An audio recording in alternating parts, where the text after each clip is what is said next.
ada parang jatuh ke danau, dicabut terhunus ngeri. Saya terbang jauh ke Riau, disambut khusus di Umri.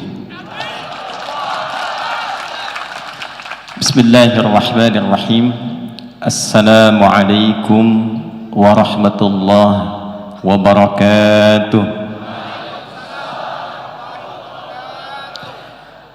Alhamdulillahilladzi allafa baina qulubina fa asbahna bi ni'matihi ikhwana. Wassalatu wassalamu ala rasulillahi alladzi biiqtida'i sunnatihi syarifati asbahna lil muttaqina imama. Fa salawatullahi wa salamuhu alaihi wa ala alihi wa sahbihi wa dhurriyyatihi wa ummatihi ila yaumil mi'adi alladzi fi amama. Wa ba'd. Yang kita hormati, kita muliakan tuan rumah keluarga besar Universitas Muhammadiyah Riau, Pak Rektor Al-Ustadz Syekh Dr. Sayyidul Amin beserta seluruh jajaran Rektorat, Dekanat, BPH, Profesor Kiai Haji Nadir Karim, unsur Forkopimda dari Pak Gubernur diwakili Pak Asda, juga alhamdulillah disertai dari stakeholder pemerintahan Kepri, baik yang as-sabiqunal awwalun, telah Allah berikan kesempatan yang terhormat Brigjen Saleh, baik yang sekarang kita doakan Pak Gub seyogyanya berkenan membersamai, oleh Allah diuji ada sakit yang beliau rasakan, kita doakan mudah-mudahan segera disehatkan dan diberikan kemampuan, kekuatan untuk memimpin Riau yang berkeadilan dan diridhoi oleh Allah Subhanahu wa taala. Dr. Kiai Haji Abdul Wahid, pimpinan wilayah Muhammadiyah, kita doakan beliau sehat, bisa mencerdaskan berbagi ilmunya dan memberikan keberkahan di bumi Riau ini. Yang saya cintai khusus seluruh keluargaku, saudara-saudariku yang hadir di malam hari ini. Ada dua kesamaan saya tiba di Riau ini dengan kemarin saya mendarat di Sumbawa. Yang pertama, saya melihat wajah-wajah yang semangat, penuh perjuangan untuk menuntut ilmu. Apalagi yang di sini saya lihat wajahnya semakin bersinar menunggu karena kena pancaran lampu. Yang kedua, sayup-sayup saya dengar suara yang tidak asing tadi, tak lato-lato rupanya, sampai juga ke Riau ini. Alhamdulillah. Saya yakin karena kita akan mendalami Al-Quran di malam ini, saya punya keyakinan insya Allah Allah menggerakkan kita semua di malam hari ini, kita memulai untuk menjadi satu di antara generasi terbaik di muka bumi yang pernah berkhidmat untuk mencari bekal kembali kepada Allah Subhanahu wa ta'ala. Karena tidak ada orang yang datang untuk belajar dari tuntunan Al-Quran kecuali disebut oleh Nabi SAW, orang itu akan menjadi orang terbaik di setiap bidangnya. Dokter ngaji Quran jadi dokter terbaik, arsitek ngaji Quran jadi arsitek terbaik, dosen mengkaji Quran jadi dosen terbaik, polisi belajar Quran jadi polisi terbaik, TNI prajurit ngaji Quran jadi TNI terbaik. Yang menjamin siapa? Nabi. Di mana ditemukan? Banyak di kitab hadis. Imam Al-Bukhari meriwayatkan dalam sahihnya nomor hadis 5027, Imam Muslim, Imam Ahmad, At-Tirmidzi sampai Imam An-Nasa'i, dan sanadnya semua mutawatir tersambung runtut. Sanad terpanjang dari Al-Imam An-Nasa'i itu nyampe ke Nabi, beliau terima dari seorang bernama Sa'id bin Ubaidillah, Sa'id bin Ubaidillah menerima dari Yahya, Yahya menerima dari Syu'bah, Syu'bah menerima dari Sufyan, Sufyan menerima dari Alqamah bin Marthad, Alqamah bin Marthad menerima dari Sa'ad bin Ubaidah, Sa'ad bin Ubaidah menerima dari Abi Abdurrahman As-Sulami, Abu Abdurrahman As-Sulami menerima dari Uthman bin Affan radhiyallahu taala anhu, Uthman bin Affan langsung menerima dari Nabi Muhammad sallallahu alaihi wasallam, bin Abdullah bin Abdul Muttalib bin Hashim bin Abdul Manaf bin Qusay bin Murrah bin Kilab bin Ka'b bin Ghalib bin Fihr bin Malik bin Nadar bin Kinana bin Khuzaimah bin Mudrikah bin Ilyas bin Nizar bin Mudar bin Ma'ad bin Adnan bin Addi bin Adri bin Muqawwam bin Nabur bin Tarikh bin Ya'rub bin Yasjub bin Ismail alaihi salam bin Ibrahim alaihi salam bin Azar atau bin Nahur bin Abir bin Kinan bin Al-Fakhshad bin Sam bin Nuh alaihissalam bin Mihlail Matusyalah bin Kinan bin Anwas bin Tis bin Adam alaihissalam. Coba ulangi apa hadisnya? Qala Rasulullah sallallahu alaihi wasallam, khairukum man ta'allama al-Qur'ana wa 'allama. Khairukum, yang terbaik di antara kalian. Jadi baik itu ada 5 di Quran nanti. Ada baik tubuhnya, sehat badannya, itu disebut dengan thayyib namanya. Kita makan dari yang halal, dipilih yang menyehatkan, yang membuat tubuh kita kuat. Itu bahasa Qurannya nanti ditemukan di Quran surah kedua Al-Baqarah ayat 168. Kalau mau pakai posisi paling kanan sebelah bawah. Ya ayyuhan nasu kulu mimma fil ardi halalan. Hei semua manusia, silahkan menyebar kemanapun, silahkan merantau, minimal untuk hidup bisa makan. Karena itu kalau orang mau kerja ditanya, Baba mau kemana? Mencari sesuap nasi, padahal yang dia cari 1 rice cooker itu. Silahkan menyebar, tapi tempuh dengan cara yang halal. Jangan menipu, jangan korupsi, jangan mencuri, jangan menyogok. Hasil yang halal bawa ke rumah, cari makanan yang menyehatkan, namanya thayyib. Jadi kalau orang Arab ditanya kaifa haluka ya akhi, apa kabar? Dia jawab alhamdulillah ana thayyib, saya sehat, kuat fisiknya. Tapi kan belum tentu fisiknya sehat, akalnya juga sehat, sifatnya juga baik. Tubuhnya baik, apakah sifatnya baik? Belum tentu. Ada namanya Bang Thayyib tuh, dia sehat baik, tapi 2 kali puasa, 2 kali lebaran dia nggak pulang-pulang tuh. Nah ketika seseorang dia ingin merubah, menampilkan sifat-sifat yang baik, dia jujur, dia adil, dia dermawan, dia sopan, semua sifat ini disebut dalam bahasa dengan khair namanya. Apa namanya? Khair. Nah kata Nabi, orang kalau belajar Quran itu ciri pertamanya pasti akan merubah dirinya menjadi orang baik. Karena itu kalau orang sukses menghafal Quran, sukses membaca Quran, sukses meriset Quran, itu ukurannya bukan berapa banyak dia baca ayatnya, bukan berapa banyak dia hafalkan ayatnya. Ukurannya dari Al-Quran, berapa banyak ayat yang dia baca itu merubah dia menjadi pribadi yang lebih baik. Quran surah ke-35 Fatir ayat 32. Thumma awrathna al-kitaba alladhina istafayna min ibadina faminhum zalimun li nafsihi wa minhum muqtasid wa minhum sabiqun bil khairati bi idznillah dzalika huwal fadlul kabir. Ada orang yang kami anugerahkan Quran kepadanya, cuma sayang nanti ada yang menempatkan Quran bukan di tempatnya, profesinya macam-macam. Dia hafal Quran tapi zalim. Zalim itu menempatkan sesuatu bukan pada tempatnya. Contoh begini, saya punya cangkir, gelas, saya punya gayung. Kalau mau mandi pakai apa? Gayung. Kalau mau minum pakai apa? Gelas. Ada orang minumnya pakai gayung, mandinya pakai gelas. Zalim namanya. Ada orang hafal Quran, qul huwallahu ahad, Allahus lam yalid walam yakul lahu kufuwan.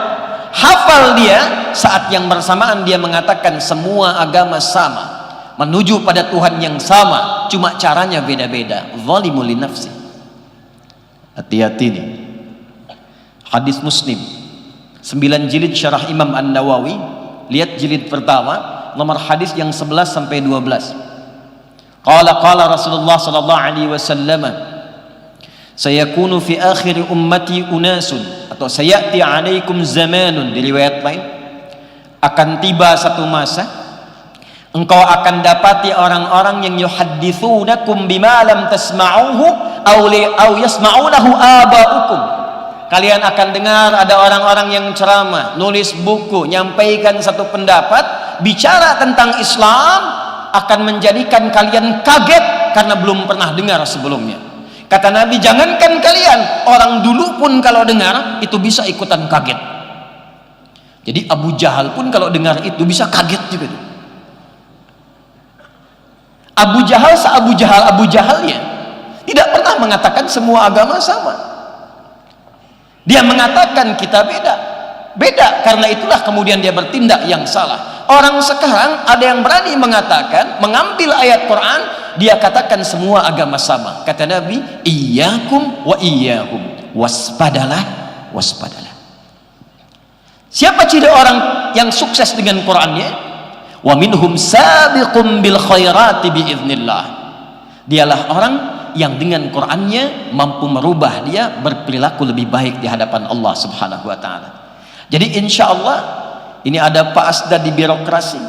Kalau semua birokrat kita dari yang bawahnya, yang desanya, lurahnya, camatnya sampai gubernurnya mau belajar Quran, maka insya Allah akan ditemukan pejabat-pejabat yang terbaik di bidangnya.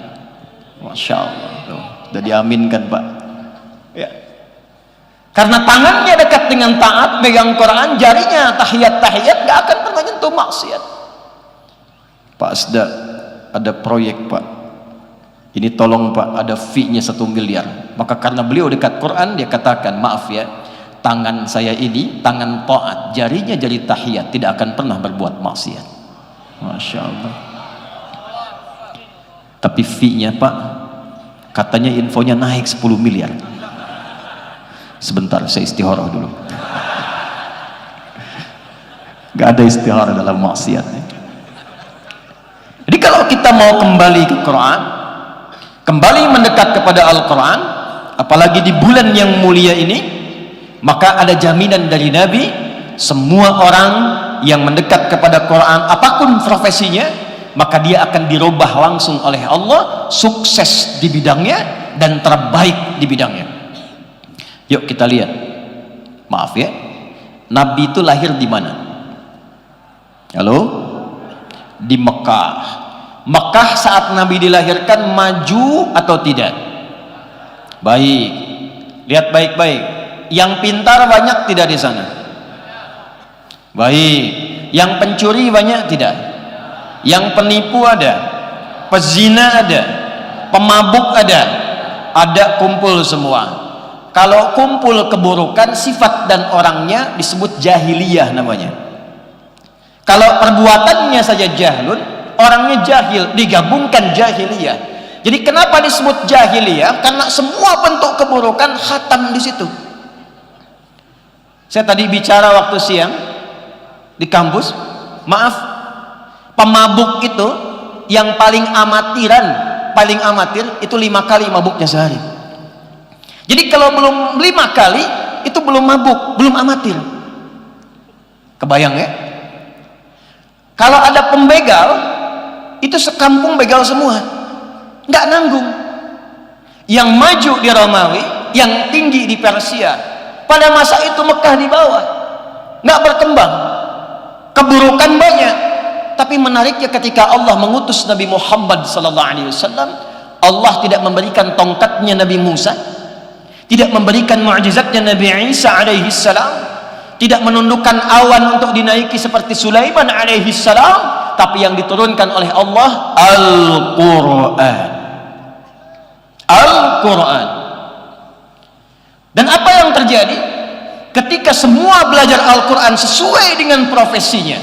Abu Bakar As-Siddiq belajar, pelajari manajemen bisnis, bagaimana petunjuk di Qurannya, pelajari Quran keseluruhan, maka berubah menjadi orang yang terbaik di zamannya sampai sepeninggal Nabi Muhammad SAW. Umar yang tadinya keras, yang kalau bertemu ngajak berkelahi, hei siapa yang berani denganku ketemu di bukit A, tapi pamit dulu pada ibu yang telah melahirkannya, karena dia akan kembali tanpa nama. Umar yang pernah jualan Tuhan yang terbuat dari roti, musim panas keliling-keliling Tuhan, tiba-tiba lapar, disimpan Tuhan berhalanya itu di atas satu batu, kemudian minta izin, ya Lata ya Manat ya Uzza a'dhirini, tolong maafkan aku sementara, toleran dikit, kuntu ja'ian, saya lapar sekarang, pinjam kepalanya sebentar makan. Lapar lagi, pinjam tangannya sebentar, sampai habis Tuhan yang dijual dikonsumsi sendiri. Setelah masuk Islam, Allahu Akbar, tak ada satu pun yang terbaik di zamannya mewarisi Nabi dari keberaniannya, kehebatannya, ilmu belusukannya yang ditiru sampai dengan kini. Umar, pemimpin pertama yang meniru Nabi belusukan itu Umar bin Khattab radhiyallahu taala anhu. Ada seorang ibu dengan anaknya kelaparan, saking tidak ada makanan, kemudian apa yang terjadi? Beliau menggoreng-goreng batu dalam pasir sambil memberikan syair, duhai khalifah, enak-enak di istananya, kami di sini rakyat kekurangan berbagai hal, hanya goreng batu, tak ada makanan. Lewat Umar sedang belusukan mendengar itu, lantas Umar kembali ke Baitul Mal, membuka, mengeluarkan gandum sekarung, dipinggul kemudian oleh beliau. Ketika dipanggul itulah datang ajudannya ingin membantu, kata beliau, tidak, saya yang dihisap. Dibawa ke tempat ibu itu dan tidak mengatakan saya Umar. Zaman dulu nggak ada kamera, zaman dulu tidak ada media sosial, zaman dulu tidak ada update status, zaman dulu tidak ada peluang untuk menampilkan ke banyak orang. Umar tidak cerita kalau beliau Umar, dimasakkan oleh beliau. Bahkan saat dimasakkan itu ibunya masih bersyair, duhai khalifah, enak-enak di istana, cuma orang lain yang datang ke sini untuk membantu saya memasak. Disuapkan pada anaknya tanpa pernah mengatakan saya Umar.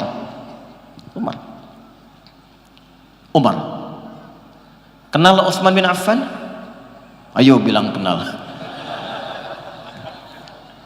Utsman manajemen bisnisnya bagus, diajak oleh Abu Bakar As-Siddiq, Abu Quhafa masuk Islam, mengajak Abdurrahman bin Auf masuk Islam. Tapi setelah menerima risalah Quran, belajar dari Quran, meningkat bisnisnya sampai naik level kayanya ke level yang tertinggi, nomor 3. Nomor 1 kaya, nomor 2 kaya banget, nomor 3 kebangetan kayanya. Sampai sekarang Umar masih punya aset di Madinah. Saya katakan tadi siang, terakhir saya umrah beberapa waktu lalu, sekarang sudah ada hotel namanya Hotel Utsman bin Affan, wakaf Utsman bin Affan di Madinah. Modalnya apa? Mengolah sumur dengan kebun, diwakafkan jadi aset, dimasak kemudian dialih fungsikan menjadi hotel, hasilnya disimpan di rekening bank, disedekahkan atas nama Utsman bin Affan. Orangnya sudah meninggal 15 abad yang lalu, masih punya rekening di bank Saudi sekarang Utsman. Antum masih hidup belum tentu punya rekening di sana tuh. Jadi semua orang dengan profesinya itu pasti jadi orang hebat. Khalid bin Walid, Abu Ubaidah bin Abi Al-Jarrah, Nabi punya 12.000 orang sahabat setelah meninggal dunia, 38-nya panglima. Satu kekuatan panglimanya bisa menaklukkan Persia dan Romawi. Barokah dari mana? Quran. Apakah hanya untuk orang di masa Nabi saja? Tidak. Karena Quran itu kalau berkahnya sudah turun, maka satu, siapapun yang menerima Quran akan menjadi orang terbaik. Dua, di tempat manapun ada ahli Quran, tempatnya akan mendapatkan keberkahan menjadi baik. Tiga, di waktu kapanpun ada Quran, waktunya akan diberkahi oleh Allah sehingga menjadi baik. Contoh, Quran diturunkan oleh Allah lewat malaikat siapa? Jibril. Jibril ketika menerima Quran berubah status menjadi Sayyidul Malaikah Ruhul Amin, pemimpin para malaikat. Nabi Muhammad SAW menerima Al-Quran, statusnya naik jadi Sayyidul Anbiya wal Mursalin. Waktunya Quran turun di satu malam. Saat turun di malam itu berubah status malamnya dari malam biasa jadi malam istimewa. Malam biasa itu disebut dengan lail. Lail jamaknya layali. Lail, lela, lili, leli, layali itu malam. Ibu leli, ibu malam-malam. Tapi kalau ada yang istimewa di malam itu, tambahkan tak di ujungnya, lailah. Quran diturunkan di malam itu, jadi berkah malamnya. Inna anzalnahu fi lailatin mubarakah. Ada berkahnya. Ketika berkah, berubah nilai malam itu, value-nya berubah, nilai pahalanya lebih daripada 1000 bulan. Disebut dengan malam Al-Qadar. Inna anzalnahu fi lailatil, turun di harinya Jumat, Jumatnya berubah jadi Sayyidul Ayyam. Turun di mana? Mekah, Mekahnya bertambah keberkahan.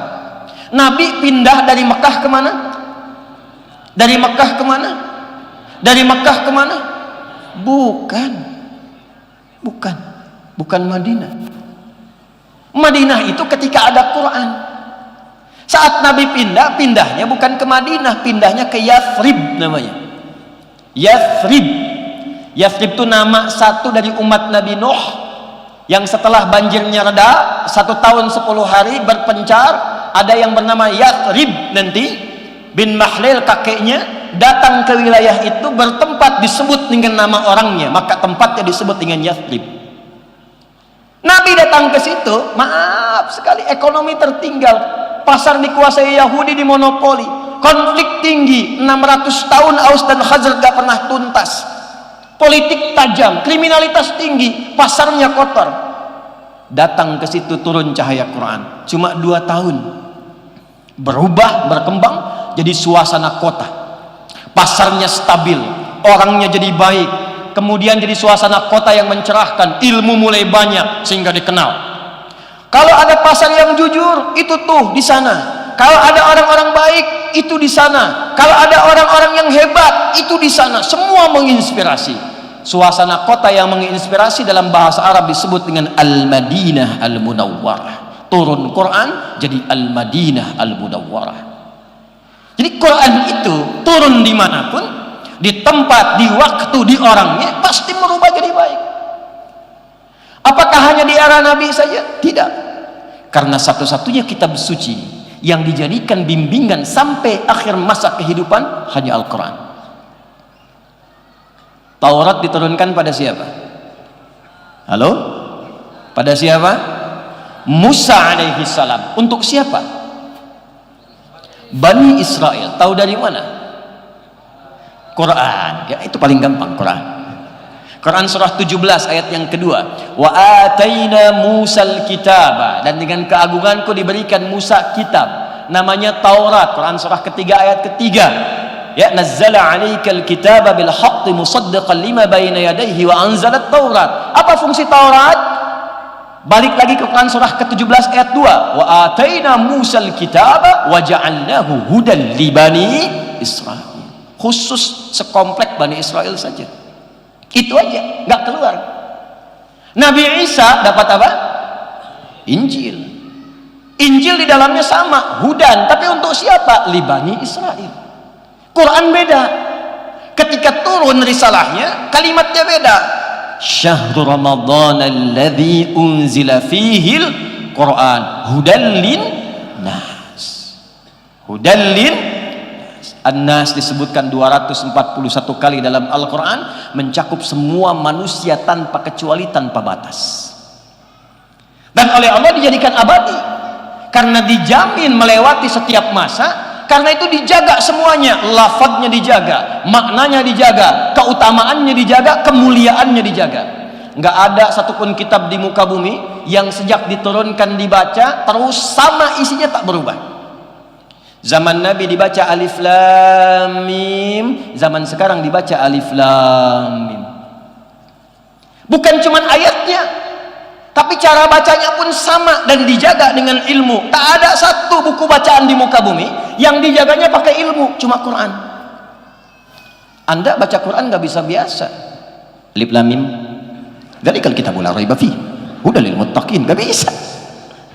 Ada panjangnya, pendeknya, makhrajnya, wakafnya, wasalnya. Alif lam mim. Dan semua huruf yang dibacakan dari Quran semuanya keluar dari bagian tubuh kita. Tak ada satu tersisa rongga tubuh kita yang mengeluarkan suara huruf kecuali darinya keluar semua lafaz-lafaz Quran.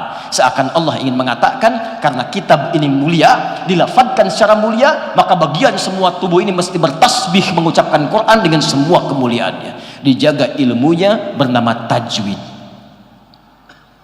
Dan tajwid ini dimunculkan untuk menjaga Quran, termasuk dari cara baca yang menyimpang.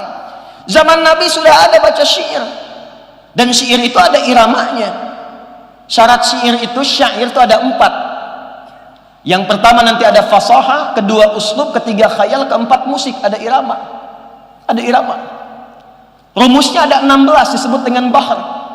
Ada bahar tawil, tawilun lahu dunal bukhuri fadailu, fa'ulun mafa'ilun fa'ulun mafa'ilu, kifa nabki min dhikra habibin wa manzili bisaqtili wa bainad dakhuli fahawmali. Ada rajas, mustaf'ilun mustaf'ilun mustaf'ilun mustaf'ilun mustaf'ilun mustaf'ilun, sautus safiril bulbuli hayyaja qalbi thamili, al-ma'u wa zahru ma'a zahri lahzul muqali, fa anta ya sayyidali wa sayyidi fa maulali, fa kam tayammuni ghazailun uqayqali, qataftuhu min radzatin fi hadha ar-rajuli fa qala la la la faqad ghada muharwili, wal walad wali ya wailali, fa qultu la tuwalwili fa bayyinul lu'lu'ali, qalat lahu hina kadza in hadhul muqali kahatan ka kailali tabuli. Ada madid, mufa'alatun fa'ilatun, tala'al badaru min thaniyatil. Itu rumusnya madid. Nanti dibawa di copy paste tuh. Sejak berkembang Islam ke Persia, nanti dikembangkan jadi notasi tuh. Dal ro mim fa sod lam sin dal do re mi fa sol la si do. Dari notasi itu. Di masa Islam dikembangkan, di Spanyol berjaya Islam, dijadikan rumusan nazam, dibawa ke gramatikal dasar ilmu. Ke bahasa muncul alfiyah, rumusnya rajas muzdawaj, rajas lagi. Mustaf'ilun, ya.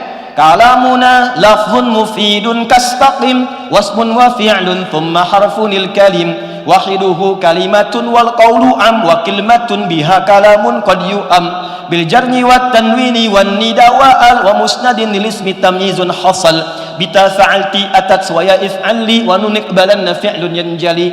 Di bawah ke hadis ada alfiyah hadis, di bawah ke Quran ada nazam syatibiyah. Ditinggalkan, ditarik lagi sama barat, dirubah lagi ke musik. CDF, GABC, GABC, DF, DF, AB, cis D, AB, cis D, F, cis A, F, cis A, B, cis dis E, B, cis dis E, F, cis Ais B, F, cis Ais B, cis dis Ais Fis, cis dis Ais Fis, cis Ais Bis, cis. Judi, prank tuh. Tapi apakah notasi itu bisa dibaca untuk Quran? Gak bisa. Makanya orang-orang jahiliyah bingung ini. Ini ada syair 16 rumus, tapi kok bacaannya Muhammad sallallahu alaihi wasallam ini enggak sama dengan kita. Dia indah tapi bukan syair. Dia punya maknanya lebih dalam. Bingung mereka itu. Dan mereka enggak pernah baca Quran pakai rumus mereka. Misal yang madid, tala'al badru alaina. Saya belum pernah dengar imam-imam hebat di muka bumi, apa itu di Masjidil Haram di Mekah, atau itu di Kuwait misalnya, atau di tempat yang lain, baca surat Ad-Duha pakai lagam itu. Wadduha wallaili idza saja. Ada. Jadi nggak usah aneh-aneh. Iyyaka na'budu wa iyyaka nasta'in. Bubar jemaah. Alam nashrah laka sadrak. Nggak ada. Quran itu indah, dijaga dengan ilmunya, cara bacanya lengkap, dan abadi ilmunya. Itulah Quran. Jadi kalau dengan semua keterangan ini kita belum yakin itu adalah firman Allah, bukan bahasa manusia, dengan cara apa lagi dijelaskan? Makanya interaksi dengan Quran itu jadi ibadah. Dan setan berjuang supaya nggak dekat Quran. Satu-satunya bacaan di muka bumi yang saat dibaca, awas, orang tidak bosan tapi cepat ngantuk, Quran. Ada orang bosan baca Al-Fatihah sini? Coba saya tanya, sehari itu baca Al-Fatihah 15 kali atau 16 kali? Coba, 16. Berarti subuhnya cuma 1 rakaat tuh. 17 kali. Tapi tak pernah saya dengar kalimat, awak pusing nih gitu baca Quran 17 kali sehari. Tak ada orang bosan, tak ada orang pening baca Al-Fatihah. Tapi kalau dibaca Al-Quran 1 jam tuh baca terus tuh. Ini .com.id sejam update tuh ya. Al-Quran Yasin, baru Yasin tuh 10 menit ngantuk. Apa pasalnya? Karena memang ini ibadah dan setan gak akan biarkan. Jadi kalau nggak ada unsur taqarrub ilallahnya, setan tuh gampang sekali, nggak usah digoda, tiup dikit aja langsung. Tapi kalau ada unsur ibadahnya, merubah anda jadi baik, karena setan tuh nggak kenal baik. Lawannya malaikat, gak kenal salah. Setan disebutkan 88 kali dalam Al-Quran, malaikat disebutkan 88 kali dalam Al-Quran. Malaikat membisikkan ke jiwa takwa, setan memprovokasi nafasnya, fujurnya, nafsunya. Nafsu disebutkan 115 kali dalam Al-Quran, takwa yang terkait nafsu disebutkan 115 kali dalam Al-Quran. Allahu Akbar, Allahu Akbar. Cepat, sudah azan. Pernah merasa begitu? Itu bisikan malaikat. La ilaha illallah. Tenang, baru adzan, belum komat. Itu setan. Setan nggak kenal benar. Karena itu setiap yang dekat dengan kebenaran, setan masuk supaya salah. Masuk. Malaikat nggak kenal salah, kenalnya benar terus. La ya'sunallaha ma amarahum wa yaf'aluna ma yu'marun. Jadi mengerjakan yang benar terus, gak kenal maksiat, tupoksinya jelas. Makanya gak pernah terjadi malaikat berbuat maksiat. Pernah dengar malaikat Jibril korupsi ayat? Gak ada. Setan gak kenal dengan kebaikan, salah terus. Manusia punya potensi baik, tapi juga punya potensi yang bisa disesatkan oleh setan, tengah-tengahnya. Jadi kalau salah, bedanya dengan setan, manusia tobat. Adam manusia, iblis bagian setan. Iblis salah, iblis gak tobat. Ma mana'aka alla tasjuda idh amartuk. Hei iblis, kenapa kamu gak sujud ketika aku perintahkan? Bukan sujudnya yang penting, tapi ini perintahku, kata Allah. Quran surah 7 ayat 11 sampai 12. Ana khairum minhu, khalaqtani min narin wa khalaqtahu min tin. Aku levelnya lebih tinggi daripada dia, aku lebih hebat. Enggak level yang tinggi, hormat kepada yang rendah. Qala khruj minha, keluar kamu. Dikasih kesempatan tobat, enggak tobat. Adam diizinkan salah untuk menunjukkan kepada kita bagaimana caranya tobat. Begitu Adam salah alaihi salam, maka diberikan oleh Allah petunjuk tobat. Quran surah 2 ayat 37, fatalaqa adamu mir rabbih kalimatin fataba. Dibimbing dengan kalimat. Apa kalimatnya? Quran surah 7 ayat ke-26. Rabbana zalamna wa illam taghfir wa tarhamna lanakunanna minal. Karena itu bedanya manusia dengan setan. Setan salah, setan tak tobat. Manusia kalau salah, manusia tobat. Jadi kalau ada manusia salah nggak pengen tobat, namanya apa? Jangan lihat saya begitu. Namanya manusia tapi sedang diprovokasi oleh setan. Jelas? Nah, sekarang kita kembali. Ini kita baru mukaddimah, kita belum mulai ini. Belum mulai materinya, saya baru kasih pengantar. Kita sampai jam berapa ini? Sampai subuh. Oh iya, enggak apa-apa ya. Saya pesawat jam 6.10, sebelum subuh sudah ke bandara, enggak ada masalah ya. Silahkan dah sampai subuh, saya jam 10 saya udah bergerak. Nah, sekarang begini, saya tanya sekarang. Ngaji Quran, Qurannya sama nggak dengan yang sekarang, dengan yang di zaman Nabi? Sama nggak? Bacaannya sama, sanadnya sama, kok hasilnya beda? Tuh. Orang baca zaman Nabi kul dibaca, orangnya jadi keren, kul. Ini muka kul semua tuh. Kul huwallah, kul a'udzu birabbil falaq, kul a'udzu birabbin nas, dia baca surat yang sama jadi hebat. Tahu Bilal? Tahu Bilal? Bilal bin Rabah modalnya cuman al-ikhlas, kul huwallahu ahad. Tapi dari ayat itu menginspirasi beliau jadi kuat, dahsyat, mentalnya hebat, tenaganya bagus, semangatnya tinggi, dicambuk di tanah lapang yang sangat gersang dengan terik panas luar biasa, dibakar batu awalnya, kemudian dibentangkan, diikat, dicambuk. Irtad, murtad engkau. Jawab Bilal, ahad. Irtad, ahad. Irtad, ahad. Ini nggak dicambuk, nggak dipanasin, kasih lato-lato, tek murtad. Aduh. Cuman dikasih kata-kata, aku mencintaimu, pindah agama. Tuh, padahal dia hafal kul huwallahu ahad. Hati-hati ya para akhwat ya. Kalau ada orang gombal begitu, cukup katakan kepadanya, buktikan cintamu dengan menuliskan itu di buku nikah kita. Itu sampai punya BPKB, buku pernikahan kita berdua. Itu dong, iya kan? Nanti dia tanya, oke lah kalau begitu, abang tinggal di jalan apa? Jalanin aja dulu, nanti kalau cocok kita terusin. Itu cara mentalitasnya beda. Orang dulu belajar ayat langsung pintar, orang dulu belajar ayat langsung sukses. Dan mereka membaca semua amal itu dengan keyakinan yang tangguh, tertanam dulu di jiwa mereka itu. Dzalikal kitabu la raiba fihi, itu sampai ke sini, bukan cuma di sini, sampai ke jiwa. Jadi ketika dipanggil sholat pun yakin ada manfaat sholat. Allahu akbar, Allahu akbar. Mereka nggak tanya lagi kenapa mesti sholat, karena mereka tahu ketika bertanya hayya 'alas shalah, hayya 'alal falah, salat membuat engkau sukses dan bahagia.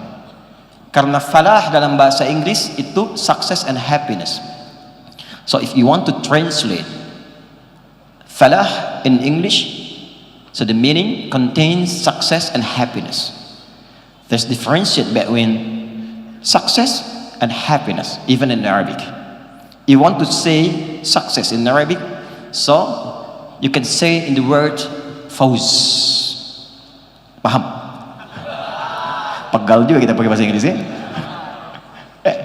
Di ada beda sukses dengan bahagia, ada sukses saja, ada bahagia saja, ada sukses dan bahagia. Ada kaya saja, hati-hati, ada bahagia.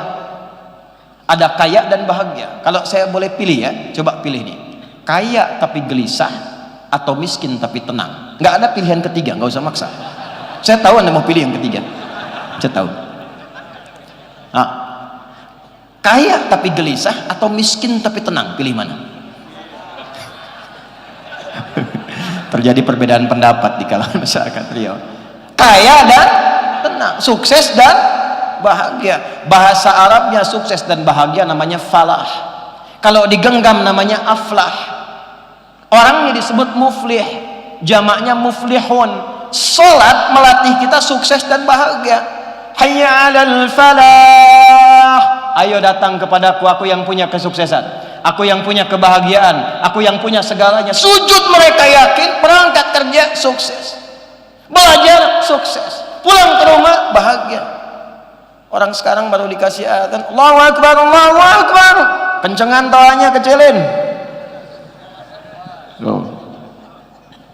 Tapi anehnya ngaku muslim. Bagaimana berinteraksinya? Nah, sekarang kita kembalikan dulu. Yang pertama mesti kita lakukan, perbaiki dulu hati ini. Perbaiki hatinya. Kalau ini sudah tersentuh dengan baik, maka semua akan mudah untuk didapatkan. Sentuhlah ia tepat di, maka ia akan jadi milikmu untuk. Sentuhlah Quran dengan hatimu, maka Quran akan terus berada dalam jiwamu untuk selamanya. Maka yang diperbaiki hatinya dulu, yakinkan dulu, ikhlaskan dulu supaya cahaya masuk. Maka setelah itu perhatikan baik-baik, Posisikan Al-Quran sebagai kurikulum hidup. Jangan ditempatkan sebagai bacaan biasa. Quran mukjizat bukan? Halo, mukjizat bukan? Hebat tidak? Kalau mukjizat berarti beda dengan bacaan lain. Sehebat-hebatnya bacaan yang lain, orang bosan 3 kali baca udah saya hafal. Anda mau baca apa? Novel, majalah, apapun yang paling hebat, dijual laris, jutaan eksemplar, dicetak di mana-mana. Orang kalau udah baca sekali nambah, 2 kali nambah, 3 kali bosan. Quran tidak. Quran tidak. Karena sifatnya kurikulum kehidupan. Maka setelah itu, perhatikan baik-baik, ini rahasianya. Setelah hatinya terbuka, karena Quran mukjizat, maka semua yang dibaca akan berpengaruh kepada jiwa kita. Nanti cara mengetesnya begini, kalau hatinya sudah kebuka, sudah enak berinteraksi dengan Quran, tandanya begini, fokus ya, kita mulai ke inti bahasannya. Tandanya Quran surah 8 ayat kedua. 1. Innamal mu'minuna alladzina idza dzukirallahu wajilat qulubuhum wa idza tuliyat 'alaihim ayatuhu zadatuhum imana wa 'ala rabbihim yatawakkalun. Ciri insan beriman yang sejati itu, cek dulu. Kalau disebutkan nama Allah, ada konfirmasi getaran dalam hatinya. Jadi kalau disebutkan nama Allah, nanti ada gelombang di hatinya yang mengkonfirmasi, ada getaran. Nah, itu beda dengan gelombang cinta, beda dengan gelombang saat Anda salah di jalan ketemu polisi di depan. Dagdikduk, dagdikduk, dagdikduk, beda. Maka dicek 5 kali dalam sehari. Dari sejak bangun subuh, ke siang zuhur, ke sore asar, menjelang malam maghrib sampai ke isya, masih ada iman enggak? Karena kata Nabi, ada orang yang paginya beriman, sorenya bisa luntur imannya. Asbaha mu'minan wa yumsi kafirah. Wa yumsi kafirah. Maka dicek lewat suara adzan. Karena itu diperdengarkan pertama kali lafadznya Allah. Allahu Akbar, Allahu Akbar. Ada konfirmasi di hati. Ya Allah, sudah adzan. Bangunlah subuh itu karena dengar adzan. Maka ini pertanda Anda punya iman. Cuma imannya standar. Standar. Tinggi tidak, rendah juga tidak, tengah-tengah. Subuh jam berapa adzan nanti? 5 lewat berapa? Hah? 5 lewat 5, 5 lewat 3, 5 lewat 4, 5 lewat 6. Terjadi perbedaan pendapat. Ini menunjukkan ada yang datang dari tempat yang berbeda-beda, tidak dari tempat yang sama, ya. Kita ambil 5 lewat 6 misalnya. Allahu Akbar, Allahu Akbar. Bangun, ya Allah sudah adzan. Itu tandanya Anda masih punya iman cuman standar. Di kantor jam masuk jam 7, datang jam 7, standar. Tapi Anda bangun dari jam 4, menyiapkan diri, menunggu panggilan, iman kuat. Tapi kalau Anda dipanggil jam 5 lewat 6, baru bangun jam 6 lewat 5 dan belum ingat sholat, tipis cahaya imannya, tipis. Tapi kuncinya apa? Nih tes Qori kita bacakan. Wa idza tuliyat 'alaihim ayatuhu. Kalau dibacakan ayat-ayat Allah kepadanya, zadathum imana, bertambah getarannya. Ada konfirmasi, mendengar bacaan Quran ada getaran. Makanya bacanya nggak boleh sembarangan, tajwidnya dibaca. Apalagi kalau suaranya indah seperti Qori tadi. Izin Pak Rektor, Pak Ketua BPH, nanti yang Qori tadi insya Allah kami tanggung biaya kuliahnya ya sampai selesai, insya Allah. Bacaannya bagus sekali. Balik. Nah itu dites. Kalau sudah ada konfirmasi, nanti dipakai interaksinya enak. Itu mauhibah namanya. Ada pembuka diberi oleh Allah. Nggak perlu indah-indah nanti, tapi kalau baca ada getaran. Maka ada keinginan nanti untuk membaca. Kalau sudah ada itu jangan tinggal. Karena untuk memulai lagi itu nggak mudah. Maka kata Al-Quran, kalau sudah ada kebuka hatinya, akan terbagi kepada 3 golongan ahli Quran. 1, tahap pemula. Tahap apa namanya? Pemula. Wujudnya qiraah. Bahasa gampangnya mulai senang baca. Dia belum paham, dia belum menghafal, tapi tiap hari senang baca. Kalau tak baca tak enak hati. Maka dia punya gerakan one day one juz, one day one verse. Sehari 1 ayat, sehari 1 juz, one day one page, sehari 1 halaman. Karena kecintaannya ingin dekat dengan Quran, tak bisa tinggal. Saya punya murid di TK, dari TK. Cintanya ke Quran tinggi. Dia hanya mau masuk kelas kalau ada kelas Quran. Kalau tak ada pelajaran Quran, dia tak mau, dia tunggu di luar, dia murajaah baca sendiri. Dipaksa masuk, nangis. Ada yang lebih daripada itu. Ada anak yang kalau nggak baca Quran sehari sakit. Anak-anak. Itu sudah menyatu. Nah, nanti kalau sudah terbiasa baca, nggak mau tinggal, jadilah dia golongan ahli Quran di level pertama. Level pertama. Nah, ini yang akan membantu dia nanti, satu, menstabilkan mentalnya. Karena ciri khas Quran itu kalau dibaca bikin tenang. Dibaca bikin, ala bidzikrillahi tatmainnul. Yakinlah kalau zikirmu banyak ditingkatkan, maka hatimu semakin bertambah tenang. Quran disebut oleh Allah dengan zikir. Quran surah ke-15 ayat 9. Inna nahnu nazzalna dzikra wa inna lahu lahafizun. Jadi kalau Anda sering baca Quran, hati tambah tenang. Makanya ibu yang akhwat yang perempuan, kalau sedang punya masalah, tumpahkannya jangan di media sosial. Ada masalah dikit, Pekanbaru mendung dikit, bikin status. Pekanbaru mendung ya. Emang kenapa? Nah, ini tadi ada kesaksian yang tentang perempuan. Saya sedikit sekali jelaskan, boleh ya? Perempuan itu unik, di Quran namanya dua. Laki-laki cuma satu. Laki-laki kalau sendirian disebut rojul, kalau banyakan disebut rijal, tapi hurufnya sama semua, ra, jim, lam. Rajul, rijal itu bahasa Arabnya sesuatu yang tegap, kokoh, berwibawa. Makanya kaki disebut rijlun karena tegap, menopang bagian tubuh, suaranya tegas, berwibawa. Makanya kalau melambai hilang kewibawaannya. Gitu. Coba bayangkan kalau ada ustadz ceramah, assalamualaikum, bubar jemaah. Tegap. Ya. Perempuan tidak. Dia kalau sendirian namanya mar'ah. Apa namanya? Mar'ah, dari kata muru'ah, yang senang tampil indah, senang terhormat. Karena itu cermin disebut mir'ah. Orang Arab mengatakan al-mar'atu kal mir'ah, karena perempuan senang tampil indah, sering dekat dengan cermin. Mau berangkat ke sini dia bercermin. Turun dari mobil dia lihat spion, bercermin lagi. Dan mulai duduk dia lihat handphone, bercermin. Nah, itu perempuan. Suami mau berangkat, ada acara, Pak Rektor mau keluar, itu batiknya sedikit sekali, ya, bahasa Rusianya lecek katanya. Cuek aja, kelihatan oleh istri tercinta, tunggu abah, rapikan dulu. Perempuan. Tapi kalau banyakkan, dia berubah namanya dari mar'ah menjadi nisa. Tuh. Hurufnya udah beda. Laki-laki rajul, rijal, perempuan mar'ah, nisa. Apa artinya nisa, Bu? Bukan. Apa artinya nisa? Nisa itu bukan perempuan, bukan wanita. Nisa itu perempuan-perempuan. Kalau sudah banyakkan. Kenapa disebut nisa? Seakar dengan nasa. Nasa itu artinya apa? Sikap yang kadang suka mencurahkan apa yang dirasakan. Jadi maksud Quran apa? Kalau dia sendirian, sependiam apapun, ketemu temannya suka cerita. Oh. Makanya diingatkan di surat An-Nisa ayat 34. Fassalihatu qanitatun hafizatun lil ghaibi bima hafizallah. Ciri perempuan-perempuan yang saleh itu di sisi Allah, dia taat kepada Allah dengan cara menaati suaminya pada yang baik-baik. Kata suami berhijab, insyaallah abi. Ikut ta'lim, insyaallah. Tahajud, insyaallah. Ayo siap.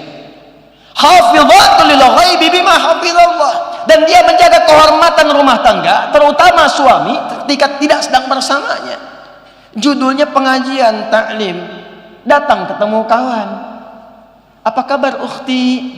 Alhamdulillah baik. Sehat? Sehat. Anak-anak gimana? Alhamdulillah. Suami bagaimana? Di situ masalahnya. Cerita. Kadang-kadang sekarang tidak ada perkumpulannya sudah bisa bikin status. Selama ini berumah tangga ternyata nggak nyangka ya tuh. Nyangka tuh. Jadi ketika seseorang bilang nggak nyangka, dia sedang nyangka. Paham? Yuk kita kembalikan. Itu Quran. Jadi temukan itu sampai senang baca, senang baca. Kalau sedang gelisah, ambil wudhu, buka mushaf, ngadap kiblat, baca Quran. Demi Allah saya katakan, sudah ada riset baru keluar sekarang. Riset. Nanti kita ada MOU di sini dengan Umri, insyaallah. Ya, maaf, riset sekarang membuktikan Anda kalau baca Quran berapapun tapi konsisten bacanya, itu akan memberikan keberkahan, setidaknya stabil dalam mentalitas, lebih tenang. Jadi menerima masalah sebesar apapun itu jadi kecil, cawan hatinya lebar. Ketika lebar, masalah jadi kecil, masuk. Jadi kalau pejabat merumuskan persoalan dekat dengan Quran, tenang ngambil kebijakan. Pebisnis dekat dengan Quran, tenang menyelesaikan persoalan. Mahasiswa dekat dengan Quran, tenang menghadapi ujian. Harinya kok hari tenang, kok Anda gelisah? Harinya hari tenang kan? Tapi Anda kok pada gelisah? Heran saya anak sekarang. Karena belajarnya nggak nempat. Waktu belajar digunakan main lato-lato, hari tenang baru belajar. Quran. Nanti yang kedua, sholat tuh. Sholat tuh bikin tenang. Makanya tempat sholat itu beda sendiri. Anda masuk masjid dengan masuk rumah, lebih tenang ke masjid.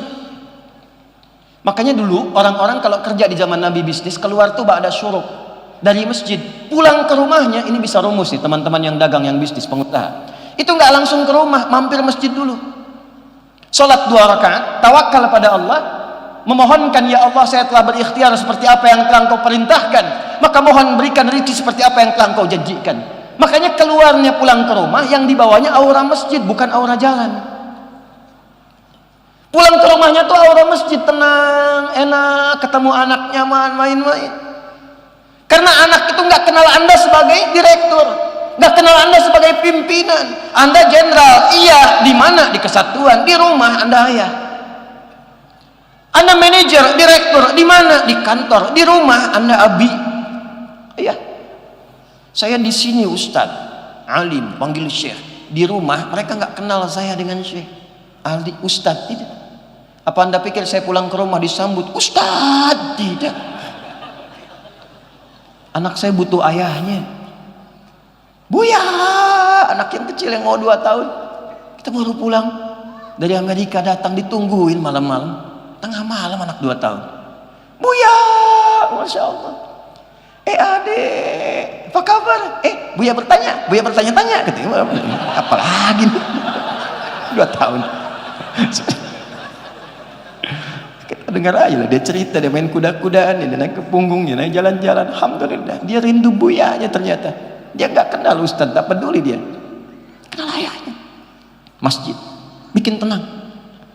Ada seorang saleh, rajin murajaah Quran, baca Quran, dan dia padukan dengan masjid. Ini kisah nyata. Saya kalau cerita hampir nggak pernah saya kutip yang aneh-aneh. Ini daerah Pasar Rebo agak ke atas. Orang saleh agak sepuh. Jadi beliau ini unik. Tiba-tiba ada orang dari kota ingin bangun masjid, tapi pengen di situ dan dikelola oleh bapak itu. Bayangkan, saya juga nggak paham gimana tiba-tiba bisa terjadi itu. Singkat jadi kelola, jadi dirawat, disayang-sayang, dan wafatnya sesuai dengan kebiasaannya. Masya Allah. Kamis Ramadan nunggu senderan belakang, meremlek, meninggal. Ya Tuhan, nafsul mutmainah, indah wafatnya. Awas belakang tuh, meremlek tuh. Kurang. Nah, yang kedua, ini insya Allah nanti kita kerjasamakan dengan Umri. Makanya kenapa saya mulai dari kampus. Nanti insya Allah saya keliling. Tidak jadwal-jadwal kita bertemu. Mungkin nanti pesantren-pesantren Quran. Mungkin nanti dengan pemerintah setempat kita diskusi. Ya, tunjukkan nilai keislaman baik. Yang kedua itu namanya tilawah, kajian Quran. Sesuai dengan passionnya. Jadi kurikulum. Misal, Anda yang dagang, yang bisnis, kan sudah tahu pebisnis di masa Nabi dituntun Quran, sukses, asetnya sampai sekarang masih ada. Pertanyaannya, kenapa Anda tidak mengeluarkan konsep manajemen bisnis dalam Quran? Diikutin. Dan gak akan pernah bertentangan dengan sistem kehidupan. Lalu detailnya lihat dalam hadis. Makanya Quran dengan hadis bersanding. Ada Quran, detailnya di hadis. Imam Al-Bukhari kan saat nulis kitab Sahih Al-Bukhari, Al-Jami' As-Sahih Al-Musnad Al-Mukhtasar min umuri Rasulullah sallallahu alaihi wasallam wa sunanihi wa ayyamihi, itu beliau kumpulkan secara tematik, ada temanya 97 tema. Jadi tema kehidupan dirinci oleh beliau sesuai kebiasaan Nabi. Ini petunjuknya. Anda yang imannya naik turun kayak lift, sudah turun gak naik-naik. Pengen naik gak turun-turun, buka topik kedua, Kitabul Iman. Ada 57 hadis, dicantumkan ini ayatnya dulu, ini hadisnya, ini ayatnya, ini hadisnya. Subtopiknya dibagi, mana iman yang naik saat sendirian, mana iman kalau naik saat bersama-sama, iman kalau naik dengan harta, iman kalau naik dengan kedudukan, apa yang mengganggu iman sehingga menjadikan lemah, hindari. Ada ayat dan hadisnya. Adik-adik yang belajar, kenapa nggak keluarkan Kitabul Ilmi, topik ketiga? Lalu Anda riset, ada ayatnya, ada hadisnya. Gimana belajarnya cepat paham, supaya nggak lupa-lupa. Kapan waktu belajar, kapan waktu mengulang, kapan mengamalkan, kapan jadwal kajiannya, ada. Nabi itu punya jadwal mengajar khusus untuk perempuan, kajian ibu-ibu ada hari Kamis. Kajian laki-laki di Sufah, waktunya ada dirinci. Dan seimbang, apa amalan yang menguatkan pada kecerdasan, pada kepintaran ada.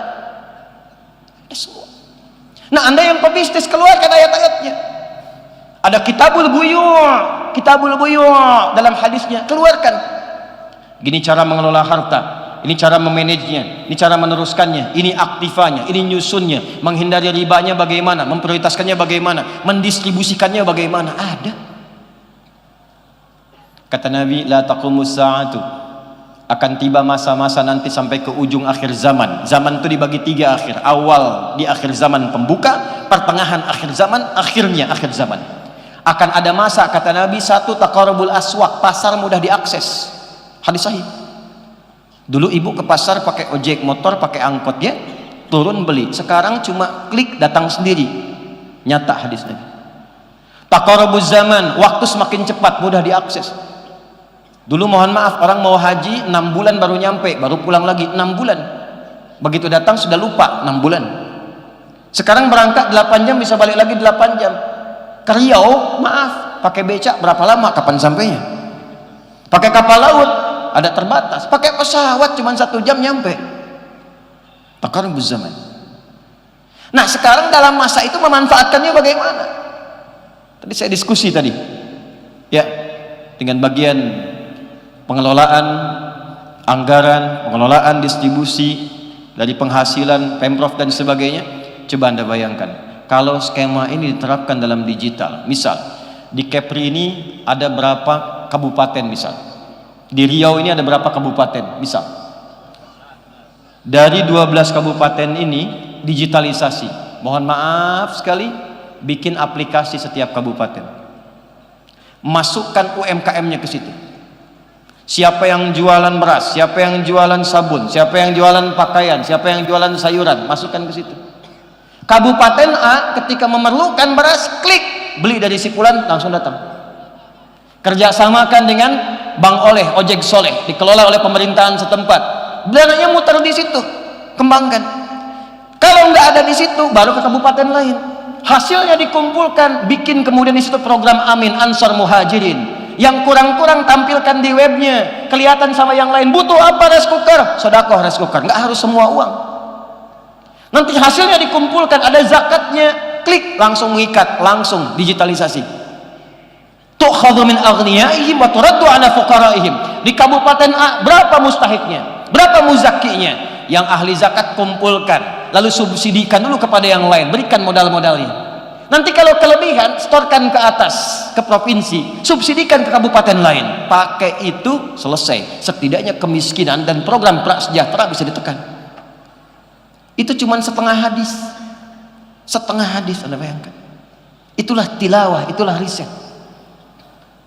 Yang profesi dokter, kumpul semua. Keluarkan ayat-ayat kedokteran. Keluarkan hadis-hadis yang riset. Saya tadi diskusi, kita punya kelas di At-Taisir, kelas Quran, terhubung di 400 dokter dan profesional.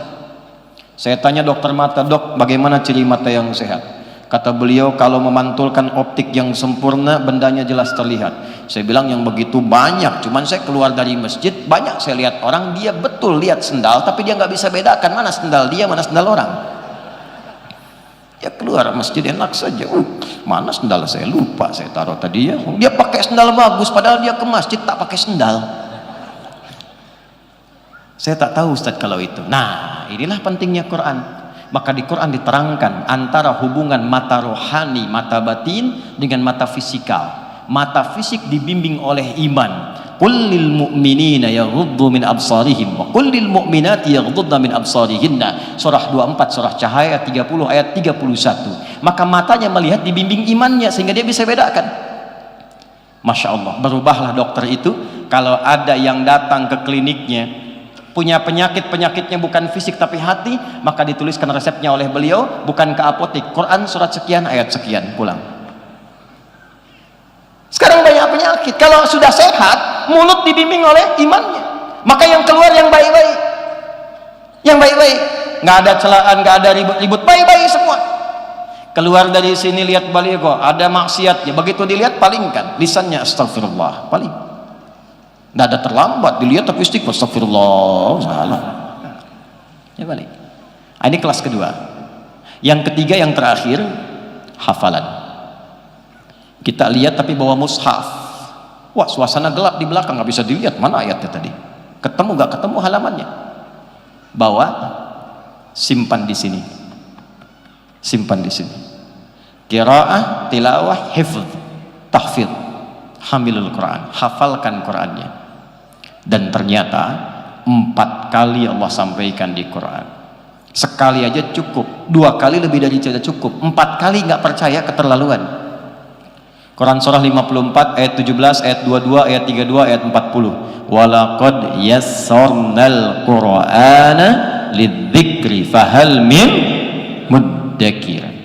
Nah, itu yang insyaallah kita akan coba teruskan ke setiap tempat. Dan di Riau ini pusatnya insyaallah, tadi kita bicara dengan Pak Rektor, akan dimulai di Umri ini. Kita malam ini akan MOU formal. Nanti kita akan kirimkan sebagai pendahuluan 2000 paket hafalan Quran untuk menghafal 30 juz dalam 30 hari. Ya, bukan juz 30 juz.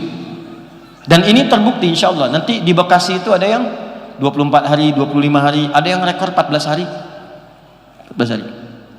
Ya, ada yang 30 hari plus. Jadi begitu 30 baru 27. Dia pengen nambah.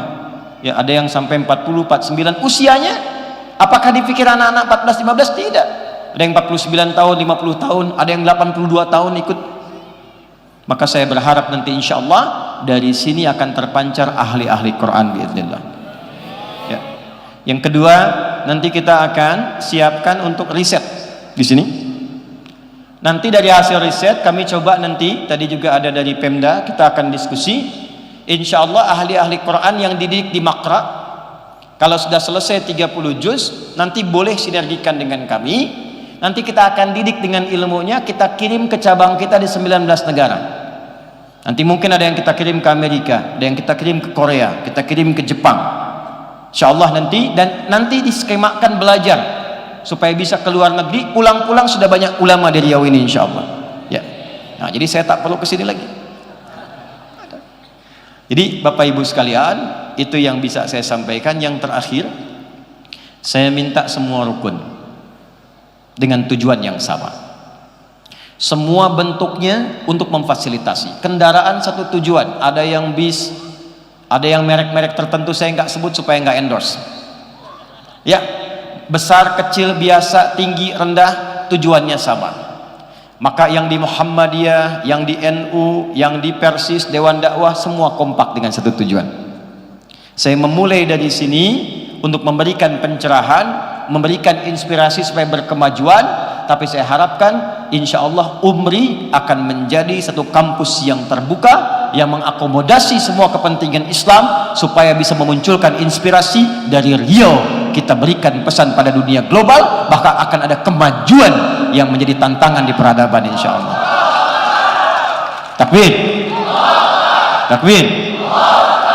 Baik ya, tertib, rapi, dan insya Allah mudah-mudahan semuanya berkah di sisi Allah Subhanahu wa taala. Ya.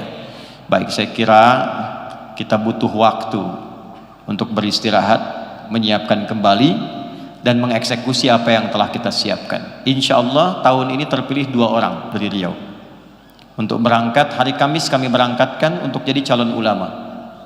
Dia akan berangkat ke Tripoli, ke Ziletin, di kampus terbaik Quran. Jadi kampus itu fakultas manapun semua harus hafal Quran 30 juz, hafalan dan tulisan.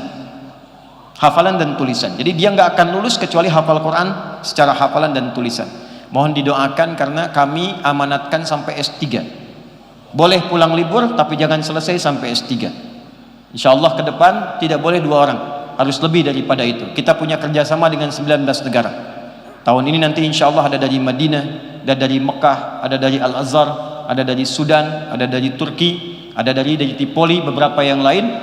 Dan insya Allah kita berikan support maksimal sehingga semuanya bisa nyaman dan gratis untuk bisa belajar. Ya, saya kira itu yang bisa saya sampaikan. Semoga Allah muliakan kita, semoga Allah jaga kita, semoga Allah jaga Riau ini dalam ridha Allah Subhanahu wa taala, dan semoga Allah jadikan Indonesia baldatun thayyibatun wa rabbun ghafur. Allahumma taqabbal minna innaka antas sami'un alim wa tub 'alaina innaka antat tawwabur rahim. Allahumma ya arhamar rahimin nas'aluka bitamami rahmatik wa bitamami asma'ikal husna wa sifatikal 'ula. Allahumma nusalli wa nusallimu ala habibikal karim rasulikal mustafa amin sayyidina Muhammadin wa ala alihi wa sahbihi ajma'in. Rabbana la tada' lana fi maqamina hadha wa fi kulli maqamin dhanban illa ghafartah.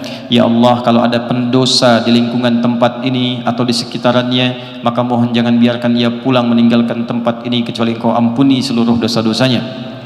Wala hamman illa farajtah. Jika ada yang tengah merasakan kegelisahan dalam hatinya, jangan biarkan ia pulang meninggalkan tempat ini kecuali Engkau telah tenangkan keadaan jiwanya. Allahumma wala asiran illa yassartah. Jika ada yang tengah merasakan kesulitan di pekerjaan, di keluarganya, di kehidupan sosialnya, mohon dengan keikhlasannya datang ke tempat ini, ringankan dan hilangkan segala kesulitannya. Wala maridan illa syafaitah. Jika ada yang Kau uji dengan penyakit seberat apapun, mohon angkat dan sembuhkan penyakitnya. Allahumma alif baina qulubina wahidna wajannibna minat tafruqah. Ya Allah, lembutkan hati kami untuk bersatu dalam kebaikan dan jauhkan kami dari perpecahan. Allahumma ij'alna min ahlil Qur'an waj'alil Qur'ana sahiban lana fid dunya wa syafi'an lana fil akhirati ya arhamar rahimin. Ya Allah, jadikan kami termasuk bagian dari ahli Quran. Jadikan Quran sahabat kami di dunia dan syafaat bagi kami di akhirat ya arhamar rahimin. Allahumma altaf ya Allah qulubal 'asat liyatubu ilaika taubatan nasuha.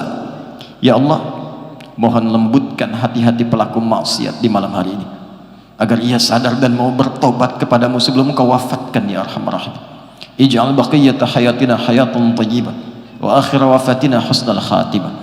Ya Allah, jadikan sisa hidup kami lebih baik daripada sebelumnya, dan mohon jadikan bila pun kami mesti kembali di malam ini husnul khatimah.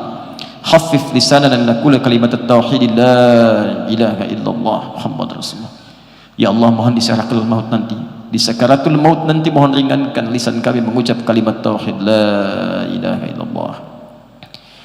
Fa'ajib ya Allah kalimatana biqaulika ya ayyatuhan nafsul mutmainnah irji'i ila rabbika radiyatan maradiyah fadkhuli fi ibadi wadkhuli jannati. Dan mohon jawab kalimat kami dengan panggilanmu yang indah, hai jiwa-jiwa yang tenang, cepat pulang kepadaku. Aku ridha dengan amalmu, engkau pun akan ridha dengan pemberianku. Masuk dalam golongan hambaku, aku siapkan surga untukmu. Allahumma ashtaqna bi Rasulillah sallallahu alaihi wasallam. Ya Allah, kami merindukan perjumpaan dengan Rasulullah sallallahu alaihi wasallam. Lam narahu ya Allah fil haya wala fil manam, fala tudayyi' lana al-fursah li liqa'ihi yaumil qiyamati ya arhamar rahimin. Kami tak pernah menatap beliau bersua walau hanya di alam mimpi, maka mohon jangan hilangkan kesempatan kami menjumpai Rasulullah di akhirat kelak ya arhamar rahimin. Ij'alna min ummati nabiyina Muhammad sallallahu alaihi wasallam. Ya Allah, jadikan kami termasuk golongan umat Rasulullah sallallahu alaihi wasallam. Rabbana atina fid dunya hasanah fil akhirati hasanah wa qina adzaban nar. Wa sallallahu ala sayyidina Muhammad wa ala alihi wa sahbihi ajma'in. Wa akhiru da'wana alhamdulillahi rabbil alamin. Terima kasih. Saya mencintai Anda semua karena Allah. Assalamualaikum warahmatullahi wabarakatuh.